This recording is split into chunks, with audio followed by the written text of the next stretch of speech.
Okay, so I'm gonna test out the drying power of the Dyson versus the other Dyson product. No attachment on the Dyson or either of the Dyson to see their kind of drying power. We'll take two sections of hair. This section will be the Dyson hair dryer, then this section will be the other Dyson to see which one dries faster and which one dries better.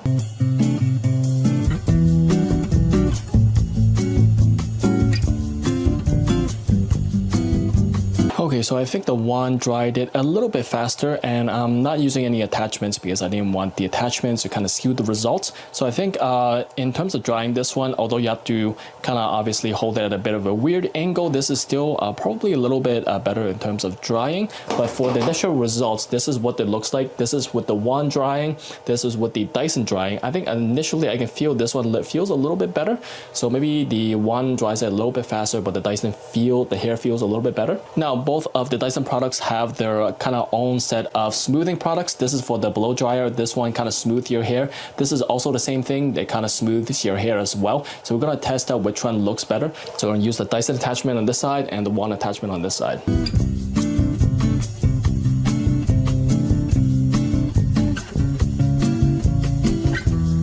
Okay, so as you can see, we did both sides, and I don't know if you can see the difference. I think this one looks a little bit shinier, looks a little bit smoother. This one has a bit more volume. I would say it's still smooth, it's still pretty shiny, but I think this one's a little bit shinier, a little bit less flyaways on this side for the Dyson blow dryer. But this one does still feel very good and a bit more voluminous, so to each their own use, I guess. Over the features of the two different Dyson products, the immediate difference I noticed is that this is less satisfying because you kind of come back, unlock it, and then you get it out. When you put it back, you kind of push it in, and now it's locked. You don't have to do anything else. But with the Dyson, it is so much easier because there's no mechanism, just it's magnetic.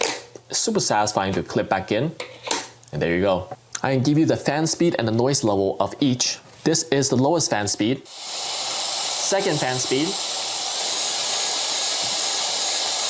third fan speed. So this is the lowest fan speed. This is the second fan speed.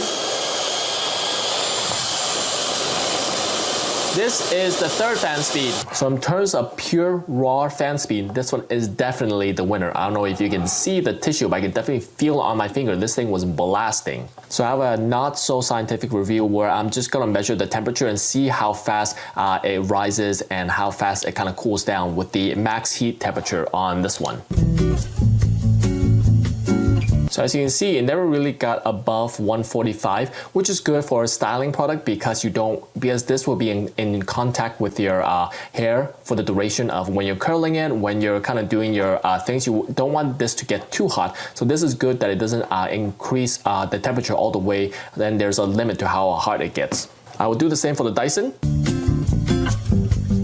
As you see, it never really got past 135, which is good for a hairdryer because although you want a lot of fan speed, you wouldn't want the temperature to be too high because you would really damage your hair. So that's why both of these are really good products. They have kind of limiting temperatures built in. So you're never going to really damage your hair because it never gets too hot, whereas you can get way too hot on other hair tools and really damage your hair.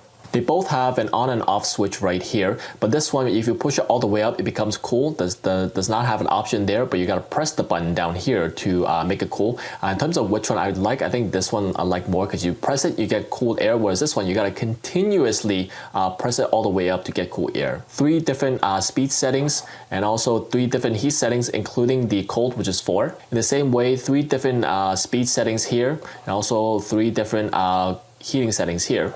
The knob, this one is magnetic. You kind of just pull it off and comes clip back on, if you can hear, clips back on. This one is not magnetic. This one you gotta twist it open, it comes right on off. You gotta put it back in, twist it in, and there it is. This one is 360 rotating, but it always maintains, this position no matter where it rotates, so you can't kind of straighten it out. This is also 360, but it is a kind of vertical by its standard.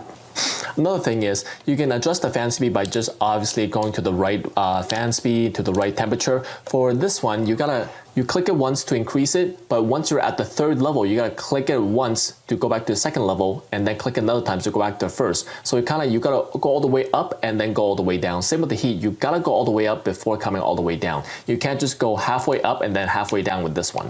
One of the last things I wanna make note of is the kind of plug. These are the different types of plugs you'll see. This is for the hair wrap and this is for the blow dryer. As you can see, this one you probably want this on a bottom plug, because if you put this on a top plug, it's gonna obstruct the bottom one. So that's why it's really good to double up like this. And in terms of, you also have reset test, so the power draw from this one is really a lot more regulated than this one. In terms of the cable too, I think the length is about the same, but as you can see, this is maybe 1.5 times the size diameter as this one. This one is quite thick, this one is a little bit thinner, so that's gonna make up for the weight a little bit. They both also have a brake right here, which they both store a lot of the main components in here, so to make the kind of tool itself a lot less heavy. Lastly, I want to give the weight measurements, because if you're using this for a long time to dry your hair, your arms, shoulders is really going to get tiring if it's too heavy.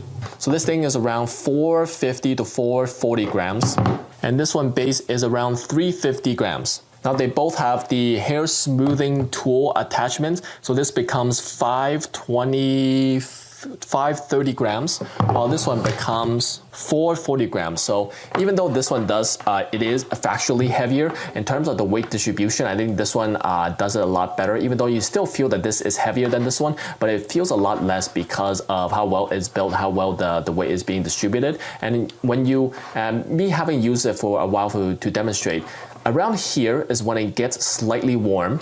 Here, warmer, obviously, and this is, when you get close to it, it is a little bit hot, not too hot to the touch, whereas the Dyson here, all the handle is basically the same temperature. You're not gonna, it doesn't even feel warm, even all the way up to here, but when I touch this thing, I can definitely feel the heat. So it's when I really come into contact with this, which is usually I don't really. So I think that is one of the advantages of the blow dryer. No matter where you touch, you're not gonna really harm yourself or kind of burn yourself accidentally, but with this one, you gotta be careful not to go all the way up to the edge right here. I think both are good for kind of each circumstances. Before, I thought because this thing, you can also dry your hair with it, I thought this could replace my hair dryer basically, but no, the speed and power on this is quite more significant than this, so you're going to dry your hair faster with this. For this one, obviously it gets a little bit hotter, so it's better for styling your hair, curling, for doing all that. So each use case to its own.